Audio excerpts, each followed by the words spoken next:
আসসালামু আলাইকুম রহমতুল্লাহ। প্রিয় দর্শক, আপনার স্ক্রিনে দেখতে পাচ্ছেন গোলাম ময়লা রনি। তিনি লিখেছেন, আওয়ামী লীগ কী জিনিস সেটা ইয়াহিয়া টিক্কা খানকে জিজ্ঞাসা করতে হবে। এই দালাল সে তো আওয়ামী লীগ করতো, পরবর্তীকালে বিএনপিতে যোগদান দেওয়ার পরে তো সে টের পাইছে যে আসলে মাঠের রাজনীতিতে গোলাম ময়লা রনির কোনো ভ্যাল নাই। তিনি একজন টক শো ব্যক্তিত্ব এবং ইউটিউবে তিনি কথাবার্তা বলেন, সোশ্যাল মিডিয়ায় কথাবার্তা বলেন, বিভিন্ন বিষয় নিয়ে আলোচনা পর্যালোচনা করে থাকেন।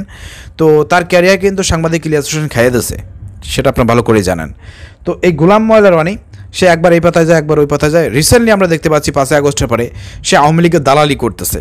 সে এখানে কি বলেছে দেখেন একটু খেয়াল করে। আওয়ামী লীগ কী জিনিস সেটা নাকি ইয়াহিয়া টিক্কা খানকে জিজ্ঞাসা করতে হবে।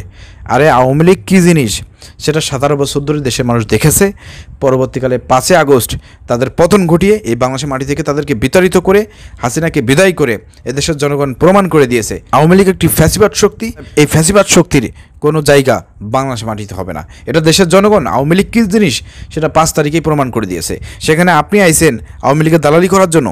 প্রিয় দর্শক, এই গোলাম ময়লা রনিকে আপনারা কঠিন জবাব দেবেন কমেন্টে। কত বড় একটা গদ্ধপ, কত বড় দালাল। আওয়ামী লীগের দালালি করতে এসে সে বলতেছে আওয়ামী লীগ কী জিনিস সেটা নাকি ইয়াহিয়া এবং টিক্কা খানকে জিজ্ঞাসা করতে হবে। আপনার ইয়াহিয়া টিক্কা খান কি তারা বেঁচে আছে? আরে সেই 1971 সালের আওয়ামী লীগ আর এই 24-25-এর আওয়ামী লীগ কি এক জিনিস যে আপনি বলতেছেন যে ইয়াহিয়া এবং টিক্কা খানকে জিজ্ঞাসা করতে? ইয়াহিয়া এবং টিক্কা খান যখন ছিল তখনকার আওয়ামী লীগের পক্ষে বাংলাদেশের সমস্ত মানুষ ছিল, আর এখনকার আওয়ামী লীগের পক্ষে বাংলাদেশের 5% মানুষও নাই। অতএব আপনি কিসের সঙ্গে কিসের তুলনা করতেছেন? এখানে নিতান্তই আপনি দালালি করতেছেন। অতএব এই দালালির জবাব ইনশাল্লাহ কমেন্টে আমার দর্শক শ্রোতা দেবে। প্রিয় দর্শক, ভিডিও শেয়ার করে দেন। আসসালামু আলাইকুম রহমতুল্লাহ।